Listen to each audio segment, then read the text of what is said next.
I was looking for the way to save money on hotels and hostels, and I looked at my car and I was thinking maybe it is possible to sleep in the car because I've heard people doing this. I have never slept in the car before, but I knew that people are doing this and I was wondering if I can do the same.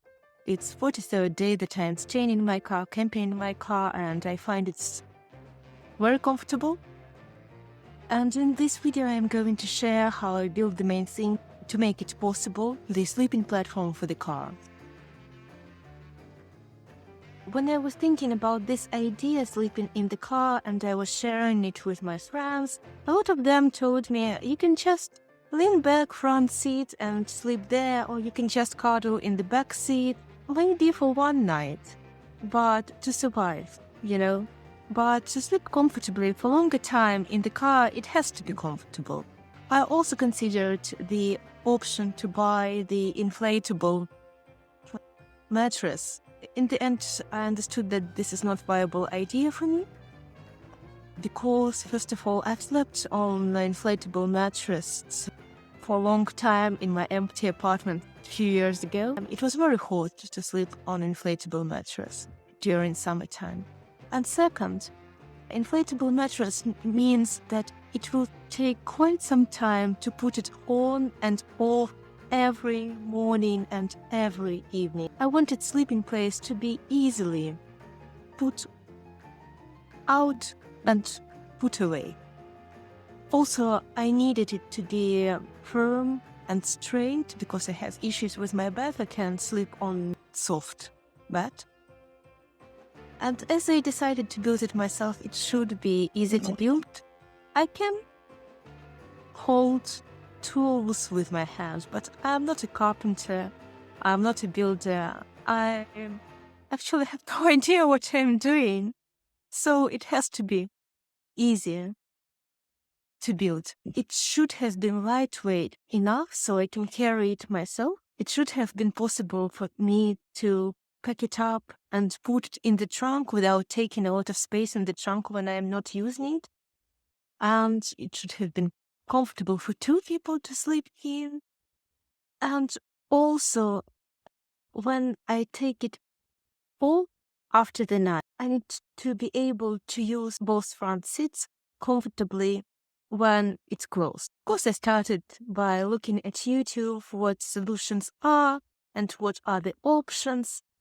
I've got some ideas, but nothing ready to use for me. So I designed it myself. First of all, I took measurements.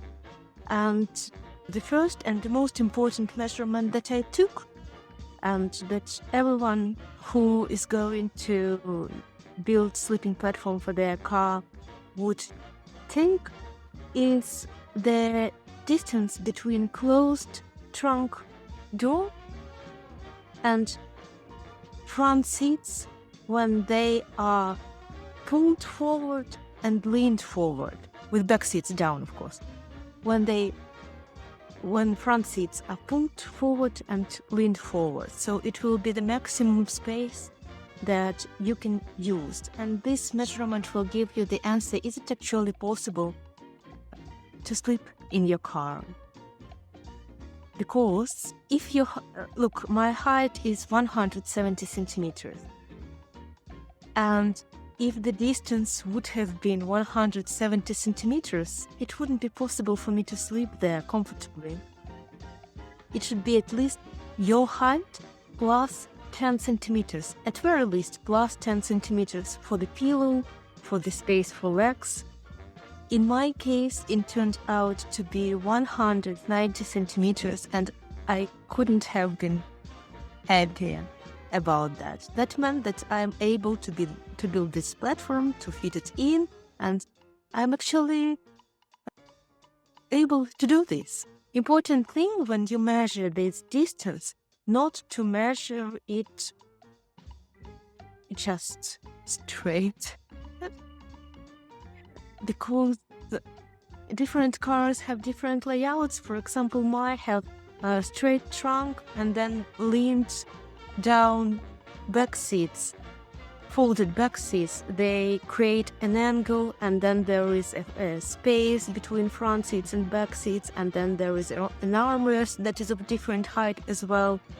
So before taking these measurements, you have to level everything. I used shoe boxes, you can use any boxes, anything, to level everything so that the length that you take is leveled, is straight. This will give you the correct number of the centimeter that you have. And also this will let you to understand if you have enough space, if any, in the trunk. In my case, it was like this. I had space in the trunk that I could have used as storage. So this was the first measurement and the main measurement, that I took the length of the future platform. Then it's width of the narrowest part of your car. In my case, it was between rear wheels. Probably in your case, it will be the same plates. In my case, it was 102 centimeters. And I understood that this is not enough for 2 people to sleep in, so I took also the measurement just behind front seats. It's the widest part of the car. I measured that width also. That turned out to be 102 centimeters. And I used these numbers later. It's another day and another chance to record the video before crickets and pockets get that low that I cannot hear myself even. I also measured the distance between my platform top and floor between back seat and front seat. My idea was to build a pillar which will hold this part of the platform and which I will place between front seat and back seat. I also measured distance between front seat and back seat when back seats are leaned down to place my pillow in a proper place. It would help me later to place my pillar in the proper place for the platform. Other thing I measured was space between seats for boxes. I wanted to use that space as much as possible, so I wanted to find boxes that would fit that space perfectly and use them as a wardrobe. So for the platform itself, I had the length, I had the width in widest part of the car and width in the narrowest part of the car. Knowing all this information, I went back home to think about the layout of the platform, to think about the design of the platform. At the very beginning, I was considering to make it curvy, to narrow it down in the narrowest part, and then after rear wheels, to make it as wide as possible to use trunk space. Later I ditched this idea and stick to more easy layout, straight cut, and never regretted it. This all was happening in November 2022 when Russia was firing a lot of missiles on our electric infrastructure, aiming to leave us without electricity and heat for winter. That's why I have candles on, because I didn't have light at home. So I made a few possible prototypes using the paper, but the final version was this, as the most easy, quick to build, cheap to build, lightweight so I can carry it myself, foldable so I can put it on and off when I don't use it. Also, it is of the size that I can fold it and take back seats up and put it back in the trunk without taking much space off the trunk or off the car and use car as usually. And it's wide enough in shoulder part, because shoulders is where we need more space. It's wide enough for 2 people to sleep in. That I have checked later. So the main part is 190 centimeters long. I figured out that this is my maximum. It is 102 centimeters wide, and it consists of 3 parts, 65, 65, and 60 centimeters long. They all are connected with piano hinges, and also there are 2 wings that on both sides of one of the parts that also connected with piano hinges. Each of them is 15 centimeters wide, so in total they add 30 centimeters to the width of the platform, which gives us 132 centimeters for the shoulder part, for the upper body, for 2 people to sleep. So after deciding the layout, I already knew my pieces, I knew sizes, I knew that there are 3 main parts and 2 smaller wings. I knew from the beginning that material is gonna be plywood. I like that it's cheap, easy to work with, lightweight, and smells well. Before going to the store, I googled the sizes of the plywood that they have in stock, so that I can map out my pieces on one piece of plywood without overpaying for leftovers. And one of the sizes fit perfectly well. I mapped out how I needed that to cut, and that came to the store. 15 minutes after, I walked out with 3 pieces, 3 large pieces and 2 smaller pieces cut and ready to be used. I also bought 2 piano hinges, 170 centimeters long each, and then I cut them at home, which I wish I have done in the store, because when I cut them with jigsaw at home, it wasn't a clean cut and I had to sand a lot and straighten it a lot. I should better do it in the store and think about this beforehand. When I came there, I looked at that the piece of the plywood that I'm taking is very straight, that it's not curved, that it's not deformated. So that was one thing. And another thing, I tried to pick the one that has as less cracks and things to repair as possible. But still there was some work needed. The only question was which thickness I would like to have. Discarded everything that was lower than 8 millimeters. But I wasn't sure if I should take 8 millimeters or 9, because 8 looked quite firm and steady and it's more lightweight, but 9 would have given me more peace of mind.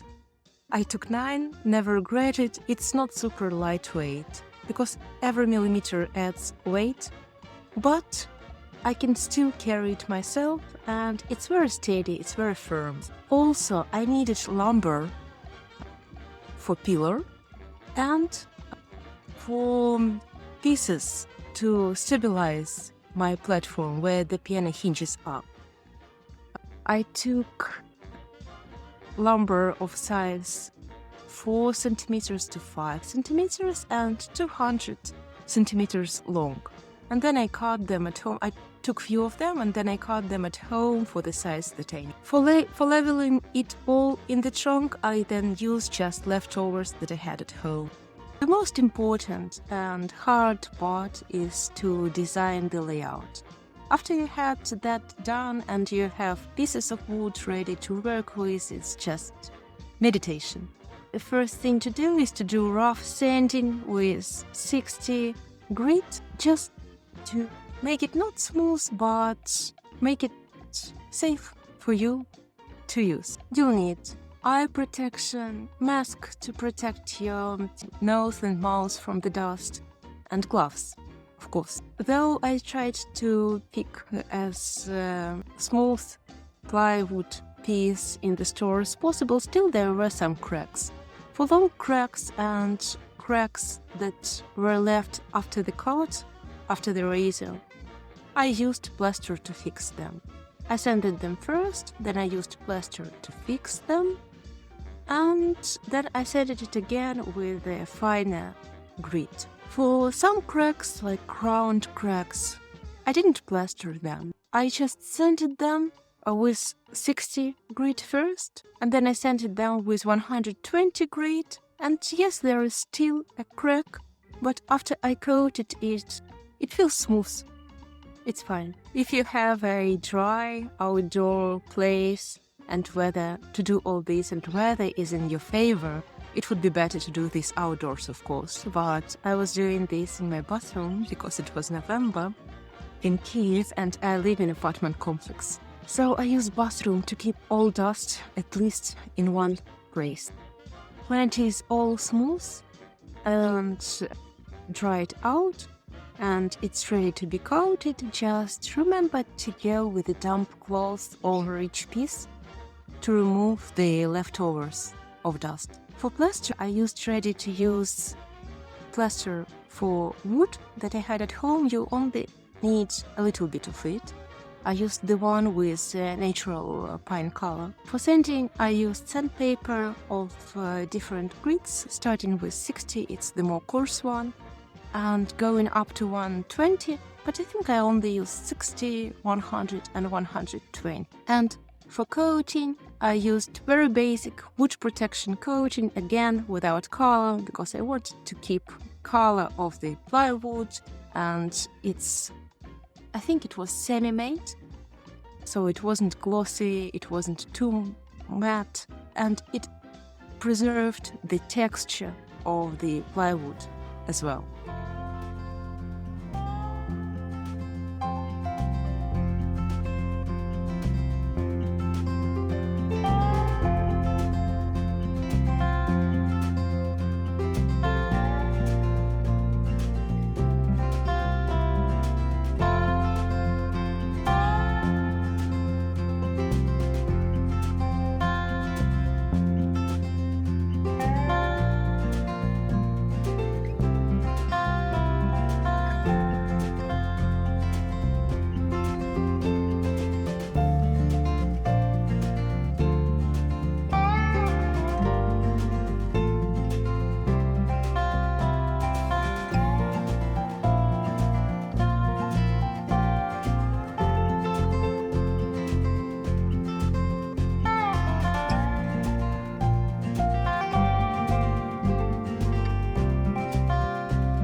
took me more than a year to make that video. It was hard for me to make it. The car trip I was getting ready to was 3,000 kilometers long, from my home in Kiev to France, where my family was, to where they escaped from Russian missiles. I expected this trip to take 10 days. I have never slept in the car before, and I have never driven that far and alone. The evening I was going to design my car bed, I was driving home from my gym, and I turned from the larger avenue to my street and noticed that something looked off, but I didn't realize what exactly. In a few seconds I saw people staying in the line, all holding large plastic bottles as if they were going to buy drinking water. We have this little kiosk that cleans and ionized water, but it's about 400 meters till the kiosk from the place where I were. Late November, -15, and it didn't make any sense. I kept driving, and indeed the line was heading in the direction of that water kiosk. I opened the window and said, "What's happening?" One lady said, "Russia's hit our electric station. There is no light." I realized only at that moment that entire neighborhood was dark. There was no street lights, no lights in windows, no signs, no ads, no restaurants. And I noticed that people in the line are holding their phones with flashlights. I still couldn't piece that together and was just staring blankly at the line. That lady, probably she understood, and she explained, "There is no water in our houses too." And then she added, "The water kiosk runs on generator." It was the first day of what we later will be calling blackouts. No light, no heating, no water, no internet, no mobile signal. For hours.